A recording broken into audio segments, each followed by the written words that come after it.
Magandang araw po sa ating lahat.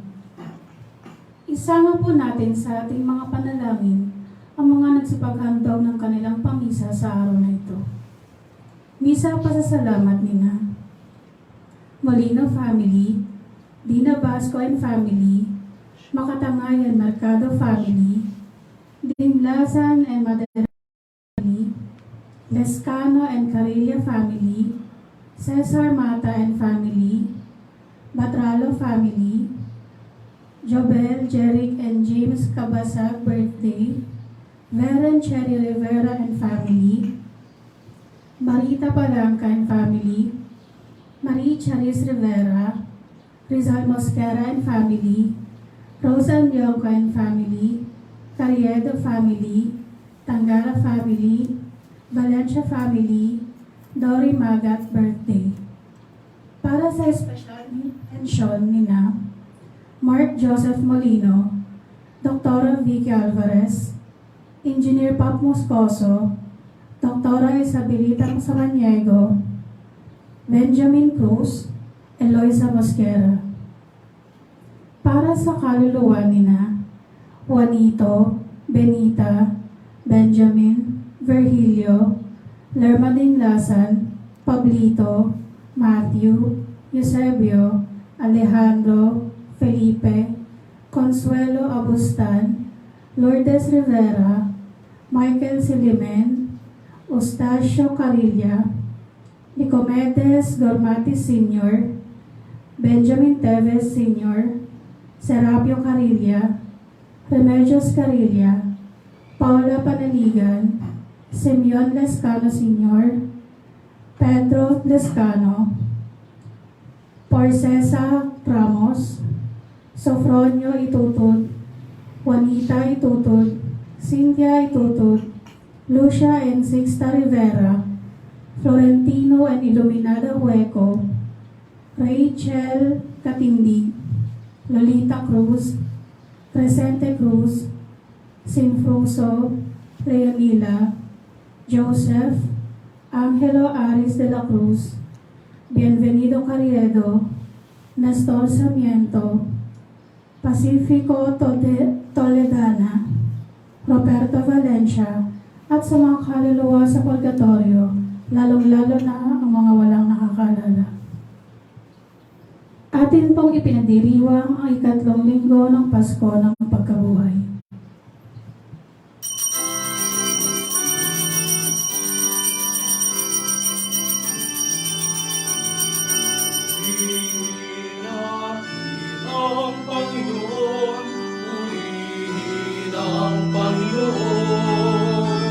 Sa banal na templo ang Diyos ay awitan, purihin sa langit ang lakas niyang taglay.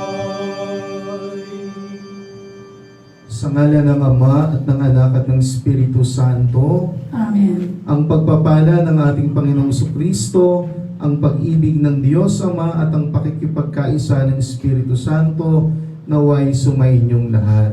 At sumainyo rin. Isang mapagpalang araw sa ating lahat. Ngayon ay nasa 3 linggo tayo ng Pasko ng Pagkabuhay. Mga kapatid, habang nasa kanilang daan patungong Emmaus ang 2 alagad, sila'y nag-usap tungkol sa mga pangyayari ng may kinalaman sa pagpapakasakit, pagkamatay at muling pagkabuhay ni Jesus. Batid nila ang kwento ng muling pagkabuhay, ngunit nagdududa sila. Ipanalangin natin sa misang ito ang mga taong walang katiyakan sa kanilang buhay, pananampalataya. Madama at maranasan nawa nila si Kristo na muling nabuhay sa tulong ng simbahan, sa pagbabasa ng Biblia at pakikisalo sa Eukaristiya. Kaya mga kapatid, aminin natin ang ating mga kasalanan upang tayo'y maging marapat gumanap sa banal na pagdiriwang. inaamin ko sa makapangyarihang Diyos at sa inyo mga kapatid, na lubha akong nagkasala sa isip, sa salita at sa gawa, at sa aking pagkukulang. Kaya isinasamo ko sa mahal na Birheng Maria, sa lahat ng mga anghel at mga banal, at sa inyo mga kapatid, na ako'y panalangin sa Panginoong ating Diyos. Kaawaan tayo ng makapangyarihang Diyos. Patawarin tayo sa ating mga kasalanan at patnubayan tayo sa buhay na walang hanggan. Amen.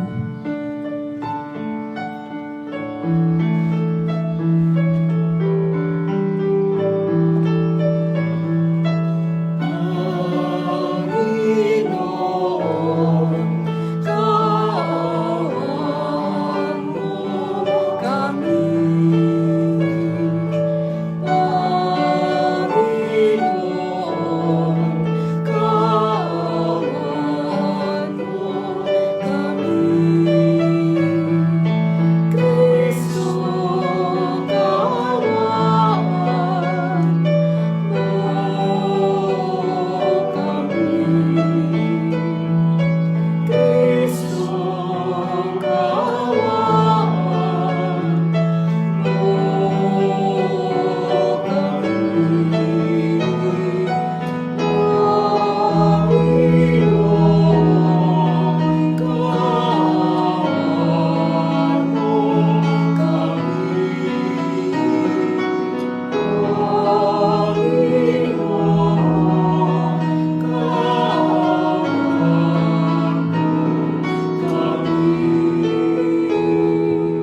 Papuri sa Diyos sa kaitaasan.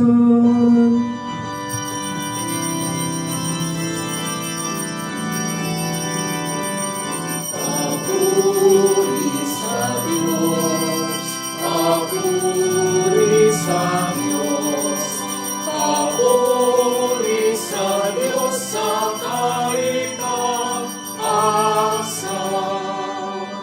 At sa lupa'y kapayapaan, at sa lupa'y kapayapaan sa mga taong kinalulugdan niya. Pinupuri ka namin, pinarangal ka namin, sinasamba ka namin, ipinagbubuli ka namin, pinasasalamatan ka namin. Dahil sa dakila mong angking kapurihan,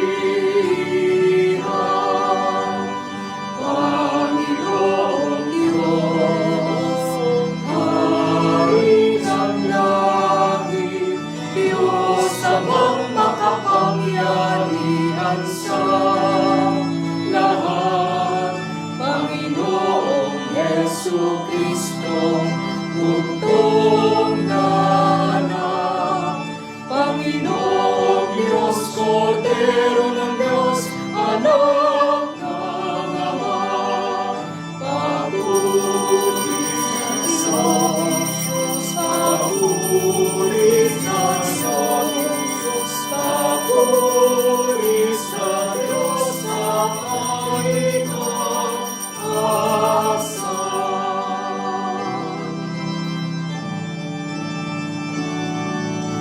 Ikaw ang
ko ang Panginoon,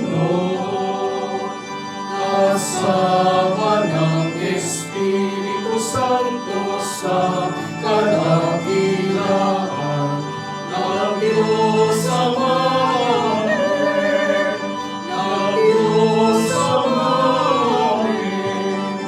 Papuri sa Diyos, papuri sa Diyos, papuri sa Diyos sa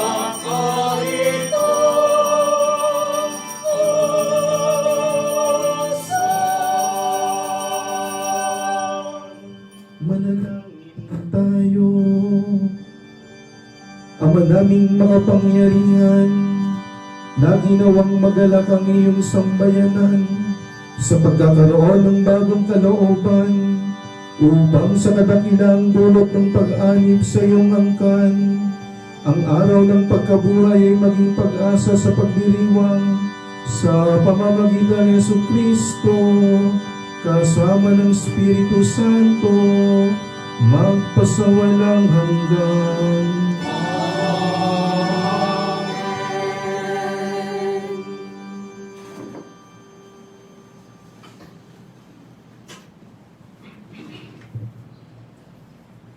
Pagbasa mula sa mga gawa ng mga apostol.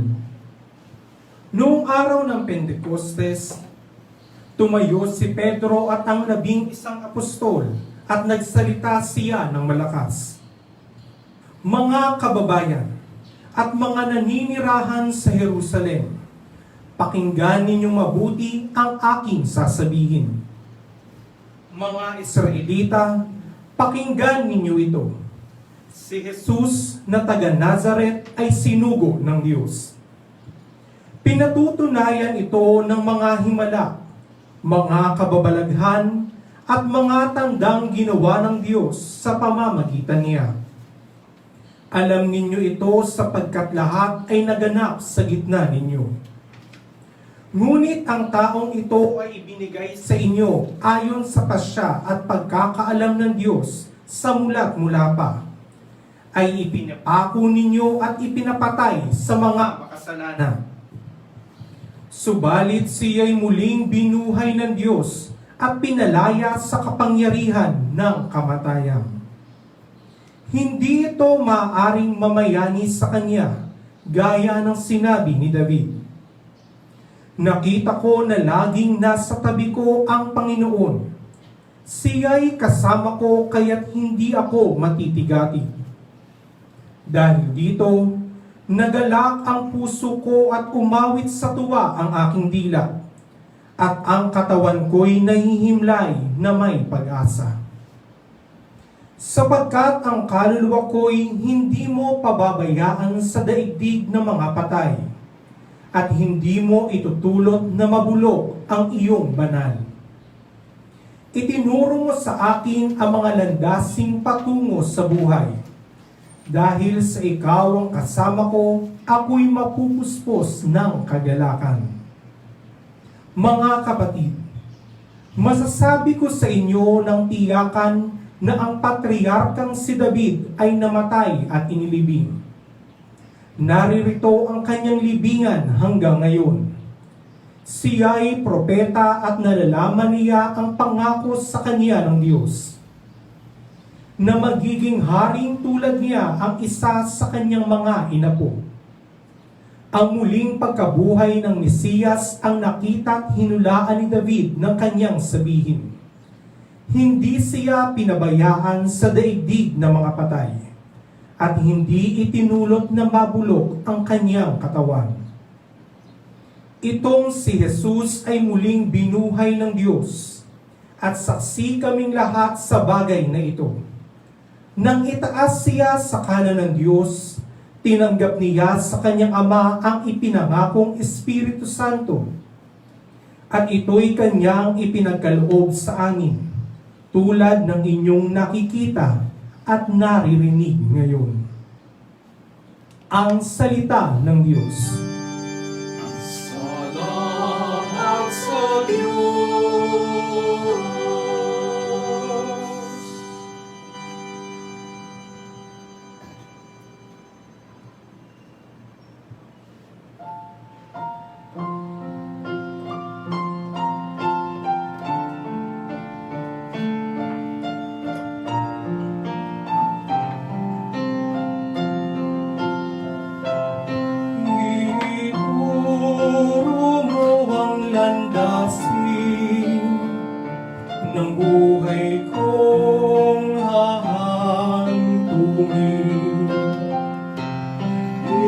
Ituro mo ang landasin ng buhay kong hahandungin.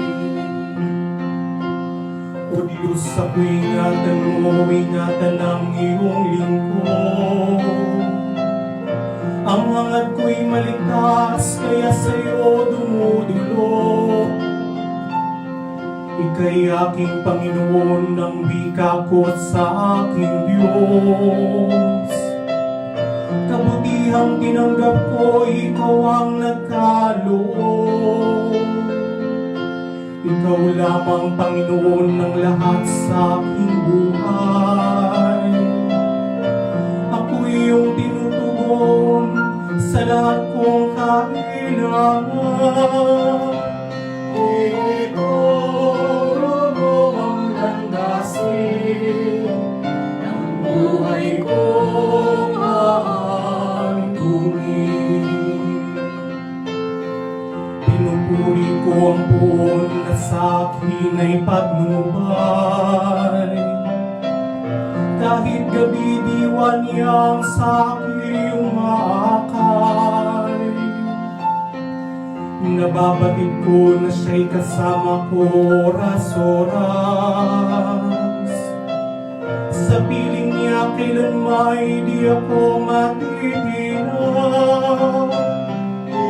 Ituro mo ang landasin ng buhay kong hahandungin. Kaya't ako'y nagdiriwang, ang diwa ko'y nagagala. Ang lagi kong nadaramay, di ako matitinag. Pagkat di mo tutulutang, ang mahal mo ay malaga. Sa balon ng mga patay, upang doon ay maagos. Ituro mo ang landasin ng buhay kong hahandungin. Ituturo mo ang landas ng buhay ang hahandungan. Sa piling mo'y madarama ang lubos na kagalakan. Ang tulong mo ay nagdudulot ng ligayang walang hanggan. Ituro mo ang landasin ng buhay kong hahandungin. Ituro mo ang landasin ng buhay kong hahandungin.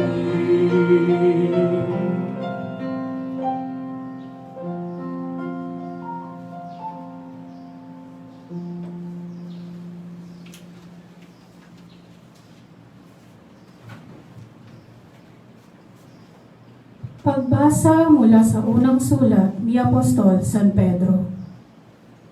Mga pinakamamahal ko, walang itinatangi ang Diyos.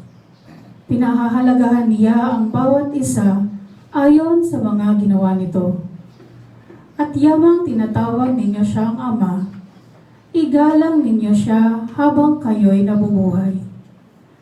Alam ninyo kung ano ang itinubos sa inyo sa walang kabuluhang pamumuhay na inyong minana sa inyong mga magulang. Ang itinubos sa inyo'y di mga bagay na nasisira o nauubos, paris ng ginto o pilak, kundi ang buhay ni Kristong inihain sa krus. Siya ang korderong walang batik at kapintasan. Itinalaga na siya ng Diyos sa gawain ito bago pa nilikha ang daigdig. At alang-alang sa inyo, ipinahayag siya bago sumapit ang katapusan ng mga panahon. Dahil sa Kanya, nanalig kayo sa Diyos na sa Kanya'y muling bumuhay at nagparangal. Ano pa't ang inyong pananampalataya at pag-asa, ay nasa Diyos. Ang salita ng Diyos. Salamat sa Diyos. Alleluia, alleluia, alleluia, alleluia, alleluia, alleluia, alleluia. Poong Jesus, aming hiling kasulatay liwanagin, kami ngayoy pag-alabing.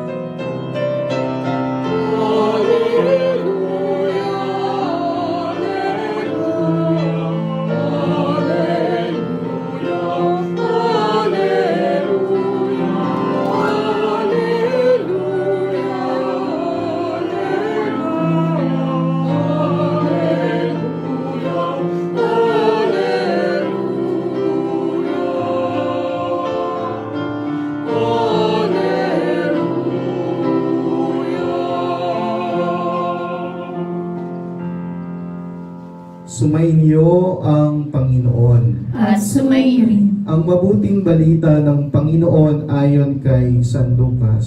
Papuri sa iyo, Panginoon. Nang linggo ding iyon, ang dalawa sa mga alagad ay patungo sa isang nayong tinatawag na Emmaus. May 11 kilometro ang layo sa Jerusalem. Pinag-uusapan nila ang mga pangyayari. Samantalang nag-uusap sila at nagtatanungan, lumapit si Jesus at nakisabay sa kanila. Siya'y nakita nila, ngunit hindi nakilala agad. Tinanong sila ni Jesus, ano ba ang pinag-uusapan ninyo? At tumigil silang nadudumbay. Sinabi ng isa na ang ngalay Cleopas, kayo lamang po yata ang dayuhan sa Jerusalem na hindi nakaalam sa mga bagay na katatapos pa lamang nangyari roon. Anong mga bagay? Tanong niya. At sumagot sila, tungkol kay Jesus na taga Nazaret, isang propetang makapangyarihan sa gawa at salita, maging sa harapan ng Diyos at ng mga tao. Isinakdal siya ng aming mga punong saserdote at mga pinuno upang mahatulang mamatay. At siya'y ipinako sa krus. Siya pa naman ang inaasahan naming magpapalaya sa Israel. Hindi lamang iyan, 3 araw na ngayon mula nang mangyari ito, nabigla kami sa ibinalita ng ilan sa mga babaeng kasamahan namin. Maagang-maaga raw silang nagpunta sa libingan at di nila natagpuan ang kanyang bangkay. Nagbalik sila at ang sabi, nakakita raw sila ng isang pangitain, mga anghel na nagsabing, buhay si Jesus. Pumunta rin sa libingan ng ilang mga kasama namin at gayon nga ang natagpuan nila, ngunit hindi nila nakita si Jesus. Sinabi sa kanila ni Jesus, kay hahangal ninyo, ano't hindi ninyo mapaniwalaan ang lahat ng sinabi ng mga propeta? Hindi ba't ang Mesiyas ay kailangang magbata ng lahat ng ito bago niya kamtan ang kanyang marangal na katayuan? At ipinaliwanag sa kanila ni Jesus ang lahat ng nasasaad sa kasulatan tungkol sa kanyang sarili. Simula sa mga aklat ni Moises hanggang sa sinulat ng mga propeta. Malapit na sila sa nayong kanilang patutunguhan at si Jesus ay waring magpapatuloy pa ng lakad. Ngunit siya'y pinakapigil-pigil nila. Tumuloy na po kayo rito sa amin, anila, sapagkat palubog na ang araw at dumidilim na. Kaya't sumama nga siya sa kanila. Nang siya'y kasalo nila sa hapag, dumampot siya ng tinapay at nagpasalamat sa Diyos. Saka pinaghati-hati at ibinigay sa kanila. Nabuksan ang kanilang paningin at nakilala nila si Jesus. Subalit ito'y biglang nawala at nawika nila, Kaya pala gayon ang pakiramdam natin habang tayo kinakausap sa daan at ipinapaliwanag sa atin ang mga kasulatan. Noon di tumindig sila at nagbalik sa Jerusalem. Naratnan nilang nagkakatipon ang 11 at ang ibang mga kasama nila na nag-uusap-usap.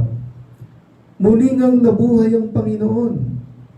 Nagpakita kay Simon at isinalaysay naman ng dalawa ang nangyari sa daan at kung paano nila siyang nakilala nang paghati-hatiin niya ang tinapay. Mga kapatid, ang mabuting balita ng Panginoon. Pinupuri ka namin, Panginoong Hesukristo.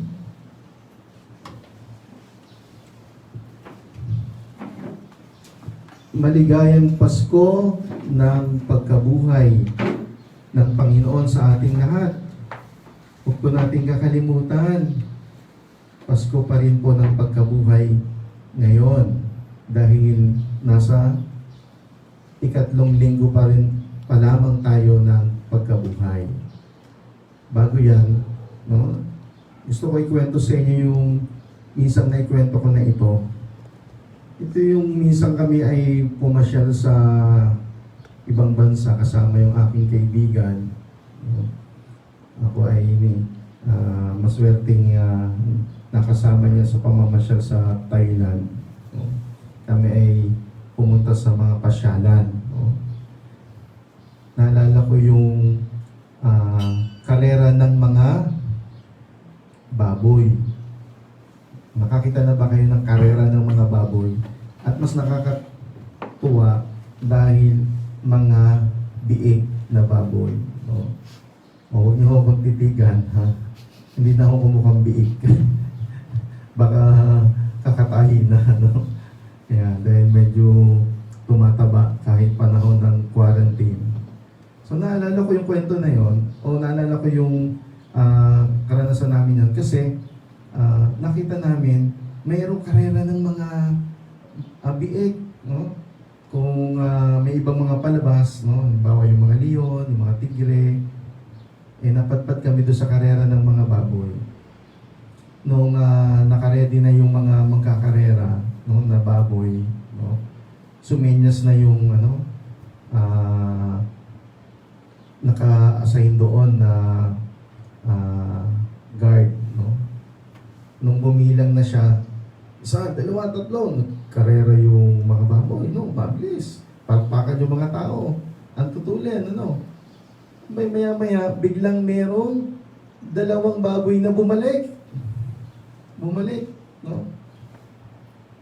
Habol-habol nung tagapag-ayos, no? Sinesenyasan yung baboy na bumalik, no? Hindi niya na nahabol. Nakakatuwa kasi karera, no? Naalala ko yung kwentong yun kasi yung baboy na bumalik, mali na yung daan kasi bumalik pa. Pwede namang dumiretso na. Bakit kaya bumalik? Di natin alam. Siguro nalito o nawala sa direksyon, kaya wrong way na sila. Mga kapatid, sa ating pagninilay sa ikatlong linggo ng Pasko ng Pagkabuhay, ang pag-uwi, no, o palayo mula dun sa Jerusalem sa pinangyarihan ng pagkamatay ng Panginoon, pagpapako sa Kanya sa krus.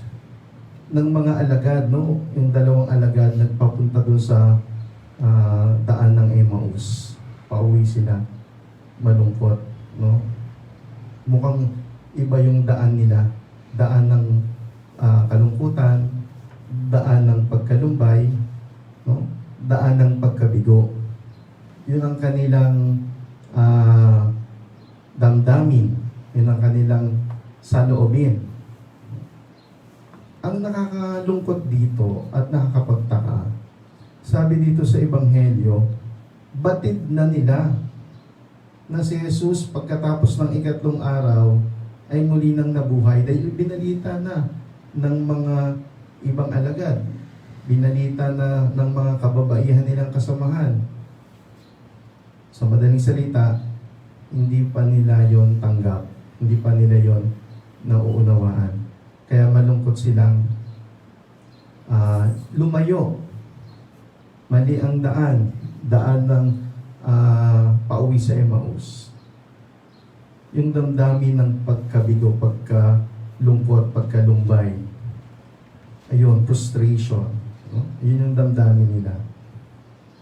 Hindi namagitan sa kanila o nanguna sa kanila yung kagalakan ng muling pagkabuhay. Kaya nga ang tanong ko kanina, mga kapatid, tayo nasa panahon pa rin ng Pasko ng pagkabuhay. Pero parang katulad tayo ng mga alagad na umalis sa Jerusalem. Yun din ba yung damdamin natin? O ang damdamin natin ngayon ay pinagdiriwang natin ang muling pagkabuhay ng Panginoon? Pakitanong nga ako sa inyong katabi. Dama mo pa rin ba ang Pasko ng pagkabuhay? Dama mo ba ang kagalakan? O lalo kang nalumbay, lalo kang nalungkot, lalo kang na-frustrate? O tayong lahat, no? Kasi na-extend na naman yung ating ECQ, no? Enhanced Community Quarantine. Ang daming mga ipinahayag na damdamin. Merong nagalit, may nalungkot, no? Pero meron din namang positibo. Pero parang mas marami yung negatibo, no? Parang mga alagad na umuwing malungkot. Pero unang tandaan natin dito, na yung mga alagad na umuwing malungkot, bigo, may panghihina, may kawalan ng pag-asa, di ba? Yun ang ipinahayag nila nang makasabay nila ang Panginoong Jesucristo na hindi pa nila nakilala. No? Ang sabi dito, sila ay nalulumbay, no? Nang sila ay naglalakad pa uwi at sinabihan sila ng Panginoon, no? Kayo lamang po yata ang dayuhan sa Jerusalem na hindi nakakaalam sa mga bagay doon na katatapos pa lamang. Mga kapatid, ito yung gusto kong makita nyo dito sa ating pagninilay. Unang-una, huwag tayong manatili doon sa damdaming dala-dala ng mga alagad. Kundi ito ay mapalitan ng tunay na diwa ng pagdiriwang ngayon. Na kahit na pinagdaraanan natin sa realidad, sa kasalukuyan, yung ganitong sitwasyon na merong pandemic na karanasan tayo ngayon sa kasalukuyan, ay kasama natin ang Diyos sa ating buhay. Kasama natin siya sa ating paglalakbay. Kaya lang, kapag nangibabaw nga yung mga bagay na negatibo, mga bagay na nararamdaman natin na tayo ay tayo ay talo o tayo ay nawawalan ng pag-asa, nalulupay-pay o nanghihina tayo, eh hindi talaga natin mararamdaman at hindi natin maipagdiriwang ang tunay na diwa ng Pasko ng pagkabuhay. Bagamat ayun na yung sitwasyon na yan, nandito tayo sa ganito, huwag natin kakalimutan na kalakbay natin ng Diyos. Kasama natin siya. Maging bukas lamang tayo, no, sa ating isip at kalooban ang Diyos ay alam natin na muli talaga siyang nabuhay. Yun ang ating isiisip at isa puso. Sapagkat yung muling pagkabuhay ng Panginoon na kung saan ito dapat ang laging pakatatandaan natin na siya ay muling nabuhay na naging, sabi nga, bukal, rurok, at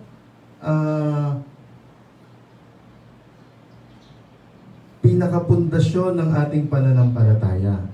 Ano, the very source, the very heart, and the very foundation of our faith.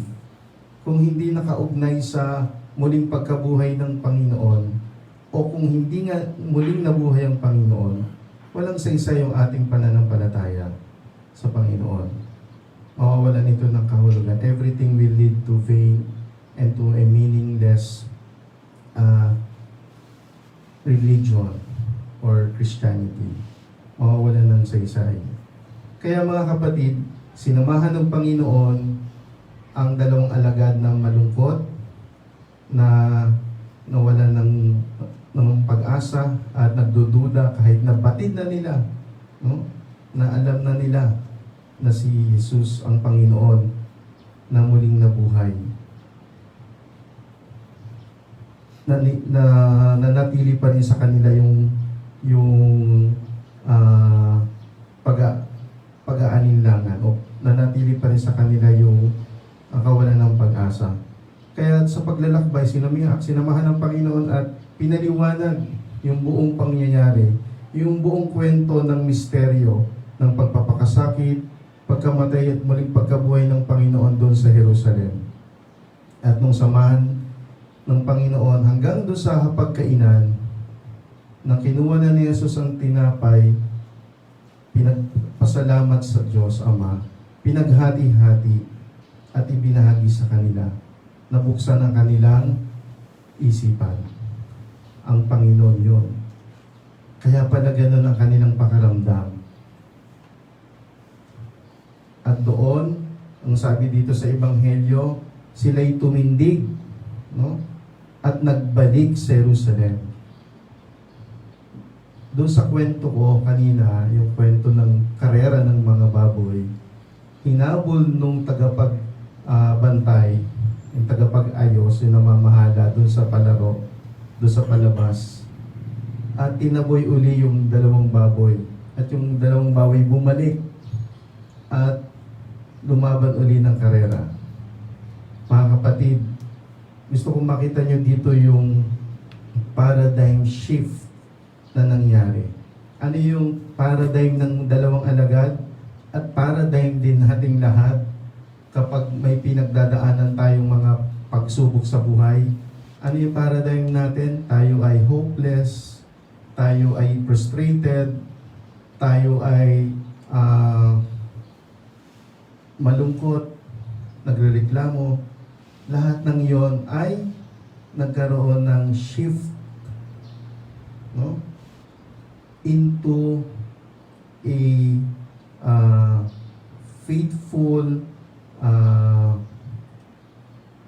attitude, no? Nagkaroon ng paradigm shift. Sabi dito, tumindig ang mga alagad at bumalik sa Jerusalem, no? At ibinalita ang kanilang karanasan. Parang gustong sabihin ng dalawang alagad yung sinasabi sa ating salmong tugunan. Anong sinabi sa salmong tugunan dito? Ituro mo ang landasin ng buhay kong hahantungan. Nung magpakitang Panginoon sa kanila, nabuksan ng kanilang isipan, ipinakita sa kanila ng Panginoon yung tamang landasin. Bumalik sila at ibalita na siya'y muling nabuhay. Kaya mga kapatid, yun ang sinasabi sa unang pagbasa, na ang pagkabuhay ng Panginoon ang naging ugat at puso ng pananampalataya ng mga alagad. Kaya sila'y humayo, no? Sila'y isinugo, sila ay nangaral, no? Sa mga gawa ng mga apostol. Ano yung nagpupush sa kanila?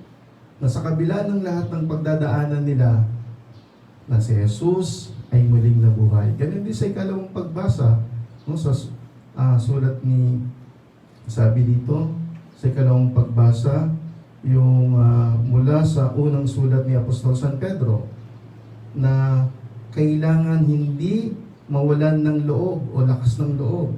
Hindi dapat maging dahilan ang kawalan ng pananampalataya at kawalan ng lakas ng loob.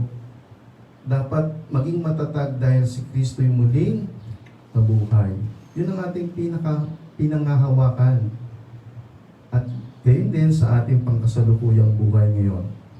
Ang panghawakan nating lahat na si Kristo'y muling nabuhay. It must be our paradigm shift. No? From frustration to courageousness. No? From hopelessness to desiring the future, no? Na maging matatag at maging matibay. No? So simula noon, panahon ng mga alagad, panahon ng mga unang Kristiyano, at panahon ng mga pangkasalukuyan, panahon natin ngayon ng simbahan na naglalakbay. No? Minsan nagiging wrong way ang ating paglalakbay, pero huwag tayong mag-alala, kasama pa rin natin ang Diyos. Dapat laging handa tayo doon sa paradigm shift ng buhay natin. No? Na pananampalataya na si Jesus ay muling nabuhay. Kaya sa panahon natin itong pinagdadaanan natin ngayon, sana po lagi natin isipin na kalakbay, kasama natin ang Panginoon na muling nabuhay. Amen. Pagpalain tayo ng pong may kapal. Ipahayag natin ang ating pananampalataya. Sumasampalataya ako sa Diyos Amang makapangyarihan sa lahat, na may gawa ng langit at lupa.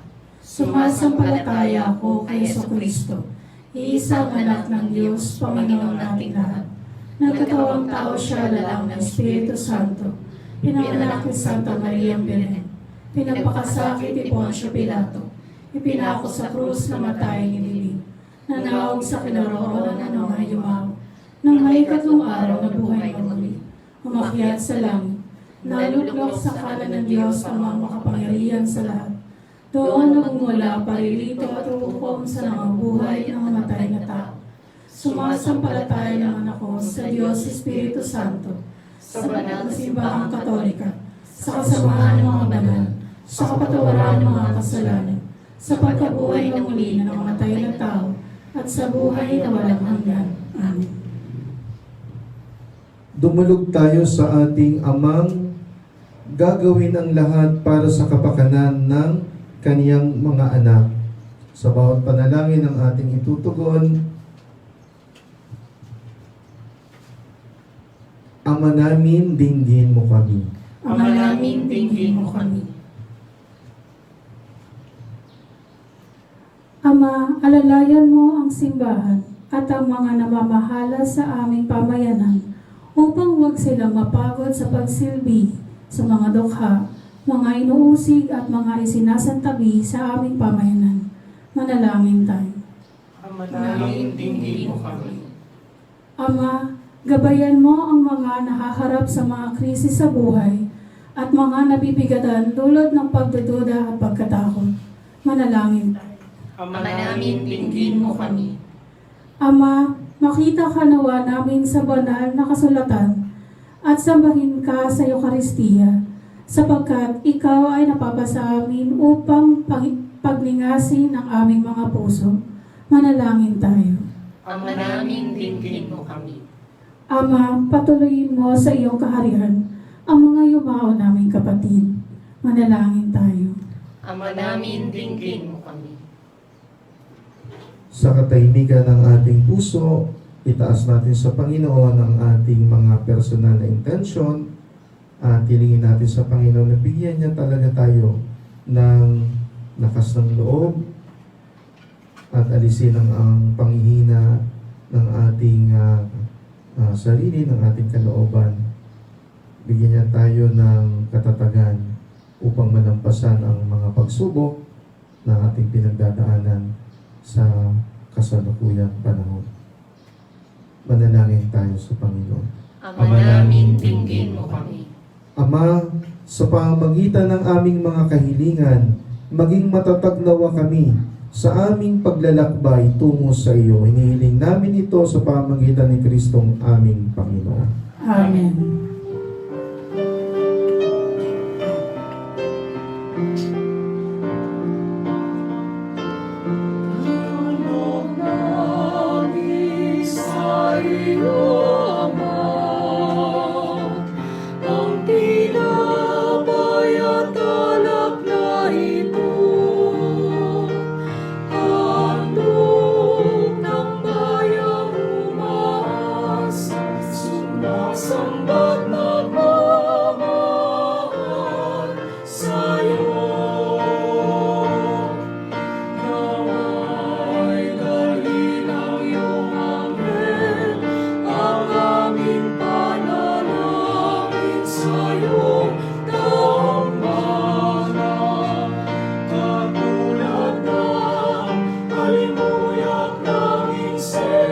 pusong umaakyat sa kalangitan.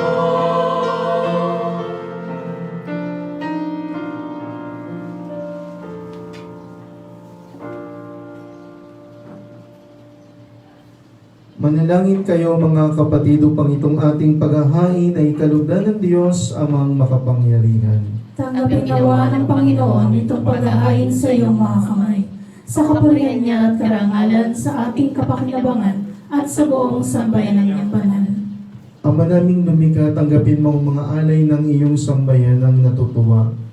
Ang pagkabuhay ng iyong anak na niloob mong aming ikatuwa ngayon ay papanibaguhin mo ng ganap na manatili sa amin habang panahon sa pamamagitan niya kasama ng Espiritu Santo magpasawalang hanggan. Amen. Sumainyo ang Panginoon. At sumainyo, Itaas sa Diyos ang inyong puso at diwa. itinaas na namin sa Panginoon. Pasalamatan natin ang Panginoong ating Diyos. Marapat na siya ay pasalamatan. Ama naming makapangyarihan, tunay ngang marapat na ikaw ay aming pasalamatan. Ngayong ipinagdiriwang ang paghahain ng Mesiyas ang maamong tupa na tumubos sa aming lahat. Naghahaing walang humpay ang anak mong minamahal upang magkasalo-salo ang tanan sa piging ng iyong buhay. Hindi na mamamatay ang inihain sa krus. Ang sa krus ipinakoy buhay lagi bilang handog. Kaya kaisa ng mga anghel na nagsisiawit ng papuri sa iyo ng walang humpay sa kalangitan, kami nagbubunyi sa iyong kadakilaan.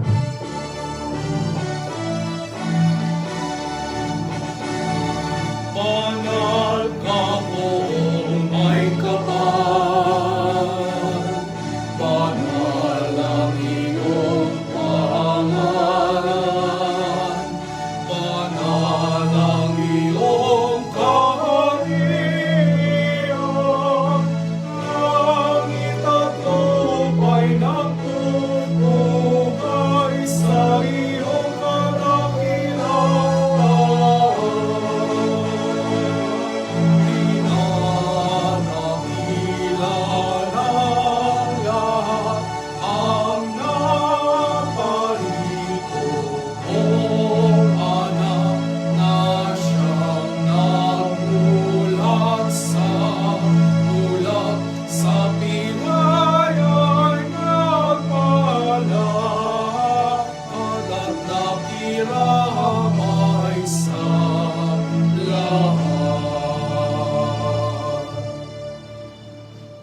Ama naming banal, ikaw ang bukal ng tanang kabanalan, kaya't sa pamamagitan ng iyong Espiritu, gawin mong banal ang mga kaloob na ito upang para sa amin ay maging katawan at dugo ng aming Panginoong Kristo.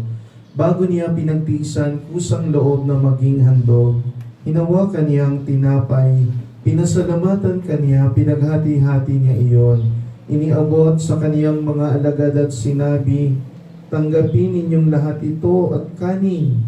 Ito ang aking katawan na ihahandog para sa inyo.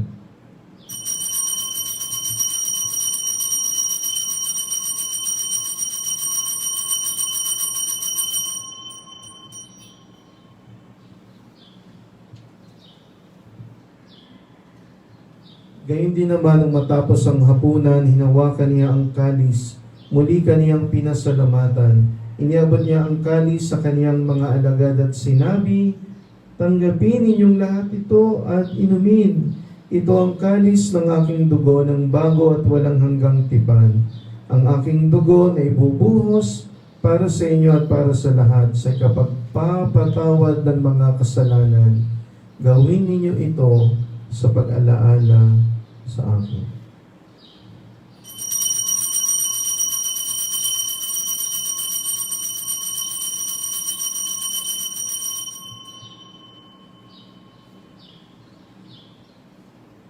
Ipagbunyi natin ang misteryo ng pananampalataya. Si Kristo ay gunisain, sa ilihain,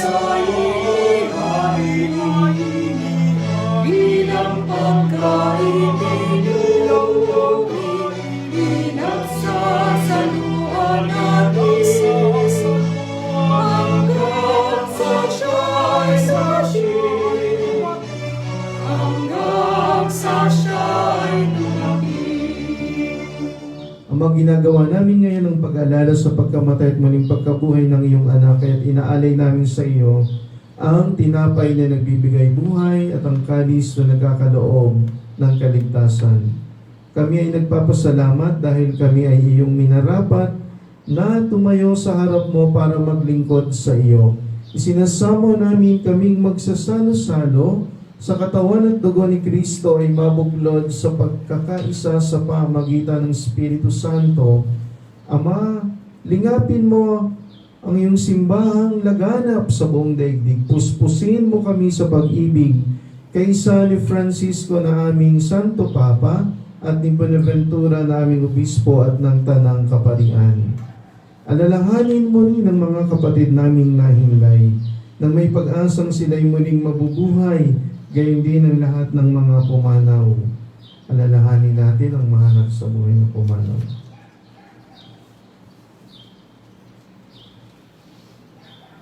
Kawaan mo sila at patuloyin sa iyong kaliwanagan. Kawaan mo at pagindapatin kaming lahat na makasalo sa iyong buhay na walang wakas. Kaisa ng mahal na Birheng Maria na Ina ng Diyos, kaisa ni San Jose ang kaniyang kabiyak ng puso, kaisa ng mga apostol at ng lahat ng mga banal na namuhay dito sa daigdig ng kalugod-lugod sa iyo, may pagdiwang nawa namin ang pagpupuri sa ikararangal mo sa pamamagitan ng iyong anak na aming Panginoong Hesukristo. Sa pamamagitan ni Kristo, kasama niya sa Kanya, ang lahat ng parangal at papuri ay sa iyo, Diyos Amang makapangyarihan, kasama ng Espiritu Santo, magpasawalang hanggan.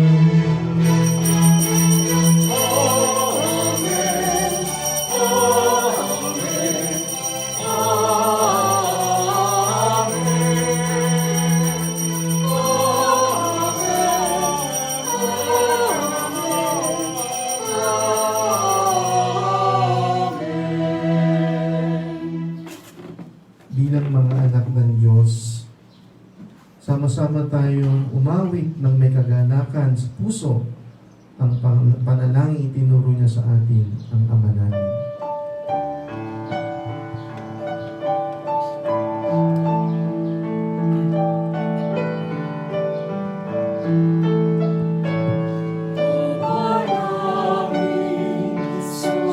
Sumasalangit ka, sambahin ang ngalan mo, mapasa amin ang kaharian mo, sundin ang loob mo dito sa lupa, para nang sa langit. Bigyan mo kami ngayon ng aming kakanin sa araw-araw, at patawarin mo kami sa aming mga sala, para lang magpapatawad namin sa nagkakasala sa amin, at huwag mo kaming ipahintulot sa tukso, at iadya mo kami sa lahat ng masama. Hinihiling namin kami, Elias, sa lahat ng masama, pagkalooban ng kapayapaan araw-araw, iligtas sa kasalanan at ilayo sa lahat ng kapahamakan, samantalang aming pinananabikan ng dakilang araw ng pagpapahayag ng tagapagligtas naming si Hesukristo. Sapagkat iyong kaharian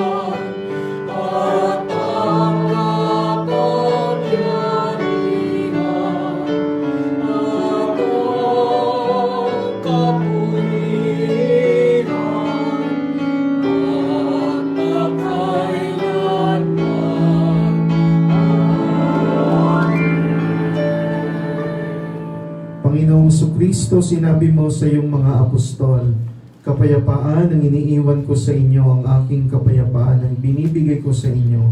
Tungayan mo ang aming pananampalataya at huwag ang aming pagkakasala. Pagkalooban mo kami ng kapayapaan at pagkakaisa ayon sa iyong kalooban, kasama ng Espiritu Santo magpasawalang hanggan. Amen. Ang kapayapaan ng Panginoon ay laging sumainyo. At sumainyo rin. Bigayan tayo't maghangad ng kapayapaan sa isa't isa. Peace be with you.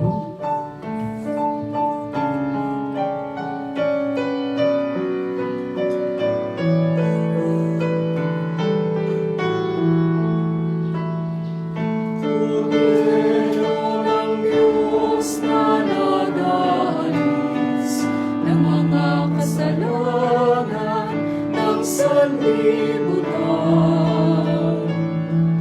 Maawa ka sa amin. Kordero ng Diyos na nagalis ng mga kasalanan ng sanlibutan. Maawa ka sa amin. Agnus Dei Quitoris, peccata mundi, dona nobis pacem, dona nobis pacem, dona nobis pacem.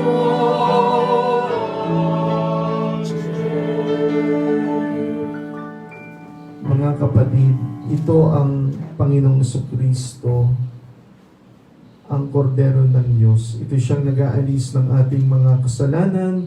Mapapalad tayong inaanyayahan sa kaniyang piging. Panginoon, hindi ako karapat-dapat na magpatuloy sa iyo. Ngunit sa isang salita mo lamang ay gagaling na ako. Pagsanggalang nawa tayo ng katawan at dugo ni Kristo para sa buhay na walang hanggan. Amen.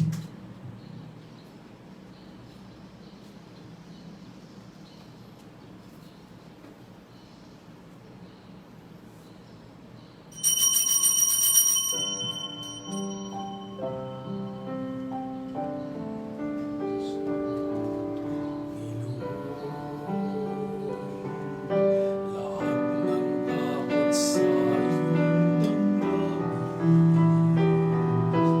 ang pangalan niya lagi ang tawagin, at siya'y makikinig sa mga himayin.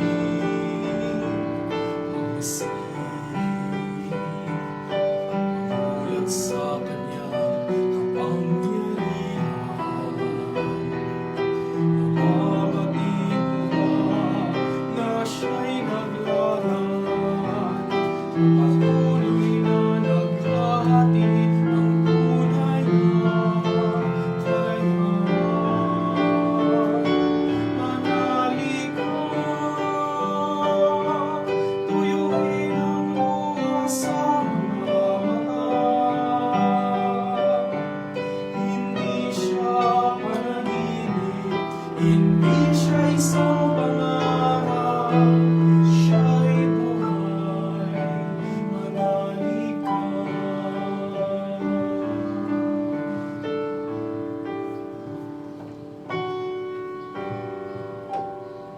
Dasal para sa spiritual communion. Jesus ko, naniniwala akong tunay kang naririto sa banal na sakramento. Mahal kita ng higit sa lahat sa mundo, at gustong-gusto kong tanggapin ka sa sakramento. Subalit hindi kita matatanggap ngayon sa komunyon. Kaya pakainin mo sana ang aking kaluluwa sa panloob at espiritual na paraan. Sumasangkap ako at nakikiisa sa iyo ngayon, tulad din ng pagtangkap ko sa iyo sa komunyon. Amen. Oratio Imperata, panalangin laban sa COVID-19. Amang makapangyarihan, lumalapit kami sa iyo sa aming pangangailangang ingatan mo kami laban sa COVID-19 virus na lumalaganap sa kasalukuyan at nagiging sanhi ng kamatayan.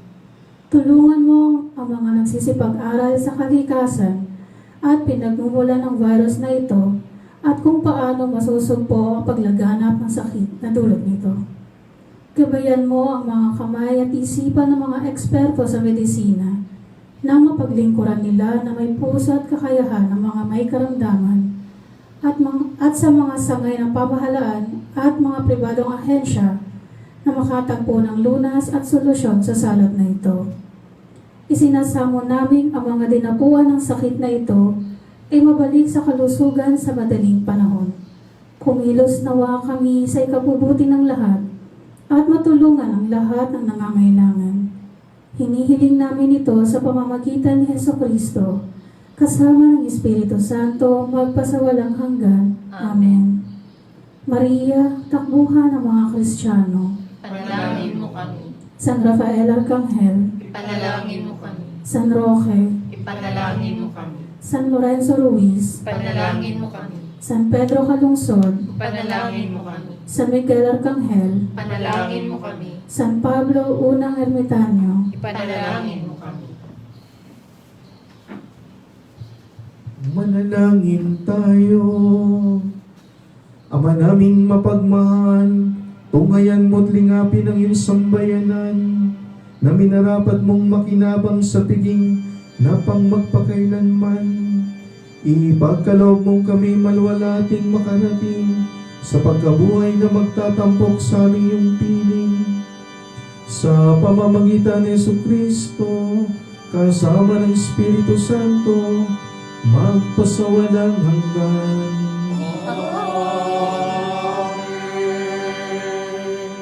Maraming salamat sa mga naglingkod sa misa. Maraming salamat sa mga nakiisa sa banal na misa, sa mga nasa kanya-kanyang tahanan. Patuloy tayong magdiwang ng diwa ng pagkabuhay ng Panginoon sa kabila ng ating pinagdadaanan ngayon. Yan ang ating panghawakan upang lalong lumago at maging mabunga ang ating pananampalataya. Sumainyo ang Panginoon. At sumaiyo rin. Yumuko kayo habang ginagawad ng bendisyon. Pagpalain kayo at ang buo ninyong pamilya. Ilayo kayo sa anumang karamdaman, sa anumang mga mabibigat na pagsubok sa buhay. Bigyan kayo ng kalakasan, kagandahan ng kalusugan, magandang pag-iisip, at pagpalain kayo ng makapangyarihan at mapagmahal na Diyos, Ama at Anak at ng Espiritu Santo. Amen. Tapos na ang misa, humayo kayo at isabuhay ang ating pananampalataya. Salamat sa Diyos.